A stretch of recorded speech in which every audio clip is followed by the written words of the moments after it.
Kalau misalnya dia punya aset, pasti dia akan kasih asetnya. Kalau dia punya uang, dia dikasih uangnya. Sekarang keluarganya pun sudah habis semua.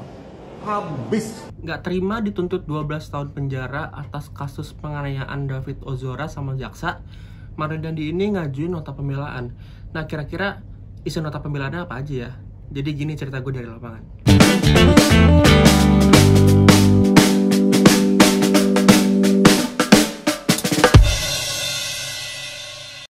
Selasa 22 Agustus 2023, gue liputan ke PN Jaksel atau Pengadilan Negeri Jakarta Selatan.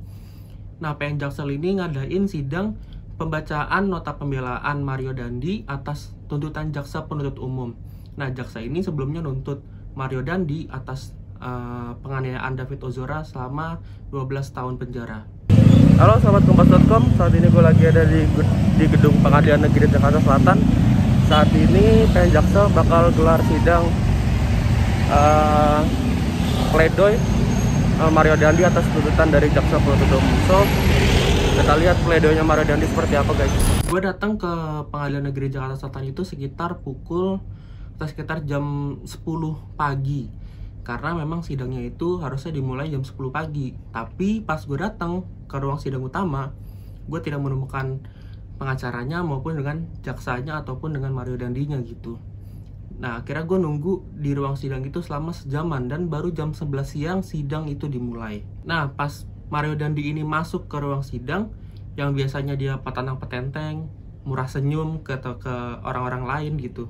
Nah, ini pas sidang pembacaan nota pembelaan atau pledoi, dia ini lemes banget gitu pas masuk. Jalannya biasa aja, lemes, nggak seperti sidang-sidang sebelumnya gitu.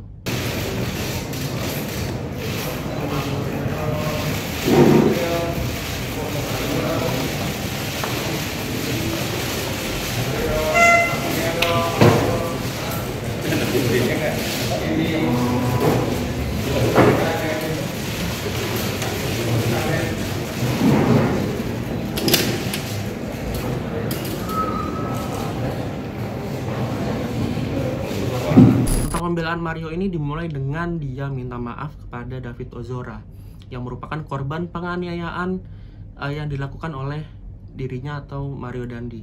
Nah, Mario Dandi ini bilang kalau misalkan dia tuh minta maaf ke David Ozora atas tindakannya, dan dia pun menyadari gitu kalau misalkan tindakannya ini atau dia melakukan apapun gitu nggak akan merubah kondisi David seperti sedia kala. Dan hati yang tulus, saya ingin menyampaikan permohonan maaf dan rasa prihatin saya pada saudara Ustawi Mario dan keluarga atas dampak dari perbuatan yang telah saya lakukan. Saya menyadari tidak ada satupun yang dapat saya perbuat untuk berubah segala sesuatu yang terjadi. Habis itu dia juga minta maaf ke keluarganya atau orang tuanya. Nah, pas minta maaf ke David Ozora ini, Mario Dandi ini nggak nangis sama sekali atau suaranya berat atau terisak-isak gitu. Tapi pas minta maaf ke orang tuanya, dia tuh kayak suaranya berat, terisak-isak kayak orang mau nangis gitu. Khususnya kepada ayah saya yang oleh karena tindakan saya dampak kepada hal-hal yang justru menjadikan ayah saya. Terlebih kepada ibu saya yang secara nyata mendapatkan dampak kepahitan dari perbuatan saya. Tidak ada limit yang terlewatkan untuk memikirkan orang tua saya yang mengharapkan buah hatinya dapat bertumbuh dan berkembang ke arah yang baik. Nah, abis itu Mario Dandi ini mulailah minta maaf juga ke pacarnya. Maksud gua mantan pacar ya, alias si AG. Nah, Mario Dandi ini bilang kalau misalkan di hubungan dia dan AG ini banyak cobaan gitu. Romantis banget nih. Saya juga ingin menyampaikan permohonan maaf kepada presiden, terlebih untuk orang tua yang telah memberikan percaya kepada saya. Namun oleh karena perbuatan saya telah memberikan kecewaan yang begitu besar. Tak pernah terbayangkan hubungan yang telah kita jalani mendapatkan cobaan yang begitu berat, terpisah jarak waktu dan kerinduan yang dalam.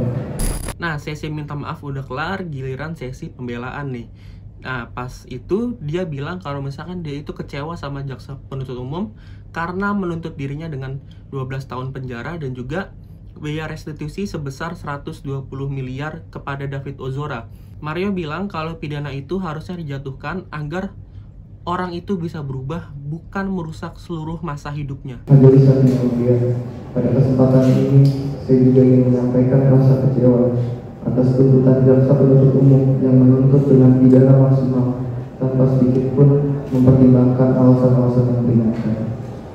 Majelis Hakim yang mulia, saya mempunyai pendapat bahwa hukuman yang dijatuhkan pada seseorang yang melakukan tindak pidana bertujuan untuk membina agar orang itu dapat sepenuhnya menyadari kesalahannya, bertobat, dan berubah menjadi pribadi yang lebih baik, bukan untuk membinasakan atau menghancurkan seluruh hidupnya. Terus dia juga bilang kalau misalkan dia pun kaget, atau dia kaget gitu, kalau jaksa penuntut umum meminta dirinya untuk membayar biaya restitusi sebesar 120 miliar rupiah. Ya walaupun begitu, Mario Dandi katanya sih mau bayar, tapi sesuai dengan kemampuannya dia. Nggak tahu sih seberapa banyak kemampuan dia untuk bayar restitusi itu. Saya bersedia membayar restitusi sesuai dengan kemampuan dan kondisi saya, yang mana saat ini saya sedang menjalani hukuman pidana, belum mempunyai penghasilan, dan tidak memiliki harta apapun. Setelah nota pembelaan selesai dibacakan, hakim pun menutup persidangan. Nah, setelah sidang ditutup, Andreas ini yang dulunya jarang banget ngomong ke media gitu setelah sidang, akhirnya dia mau gitu diwawancarin sama teman-teman media gitu. Andreas ini bilang kalau misalkan kliennya itu memang melakukan penganiayaan terhadap David Ozora, tapi penganiayaan itu dilakukan tanpa perencanaan sama sekali. Andreas ini bilang kalau misalkan penggantian pidana apabila restitusi nggak dibayar itu hanya bisa dilakukan oleh dua tindak pidana. Yang pertama adalah tindak pidana perdagangan orang atau TPPO, yang kedua adalah tindak pidana terorisme. Restitusi itu kalau untuk perkara ini itu tidak bisa diganti dengan pidana penjara maupun pidana kurungan. Itu sudah sangat clear. Karena di dalam perma itu sudah dicantumkan bahwa hanya dua yang bisa dilakukan penggantian pidana penjara atau pidana kurungan, yaitu terhadap tindak pidana perdagangan orang, terhadap tindak pidana terorisme. Jadi harus ada dulu undang-undang yang mengatur bahwa hal tersebut dimungkinkan. Nah, tadi di nota pembelaan kan Mario sempat bilang kalau misalkan Mario ini bersedia untuk membayar restitusi sesuai kemampuan dirinya.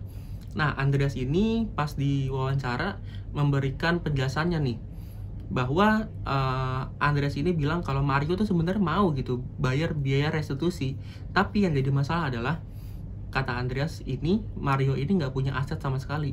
Andreas pun juga bilang kalau misalkan finansial keluarga Mario Dandi ini sudah habis karena ayahnya Mario Dandi atau Rafael Alun Trisambodo ini jadi tersangka kasus gratifikasi yang sekarang ditangani oleh KPK. Artinya kalau masalah mau atau enggak, saya jawab mau. Cuman apakah dia mampu, itu yang menjadi masalah, gitu. Kalau misalnya dia punya aset, pasti dia akan kasih aset itu. Kalau dia punya uang, ya dikasih uangnya. Sekarang keluarganya pun sudah habis semua, habis, ya, sudah habis. Sekian cerita dari lapangan versi gua pada sidang Mario Dandi. Menurut kalian gimana nih terhadap nota pembelaan atau pledoi dari Mario Dandi? So, komen di bawah ya. Dan jangan lupa kalau misalkan kalian mau nonton cerita dari lapangan gue sebelum-sebelumnya, bisa cek di playlist YouTube-nya Kompas.com cerita dari lapangan. So, begitu cerita dari lapangan gue pada sidang Mario. Jangan lupa like, comment, and subscribe di YouTube-nya Kompas.com. See you di cerita gue selanjutnya. Bye-bye.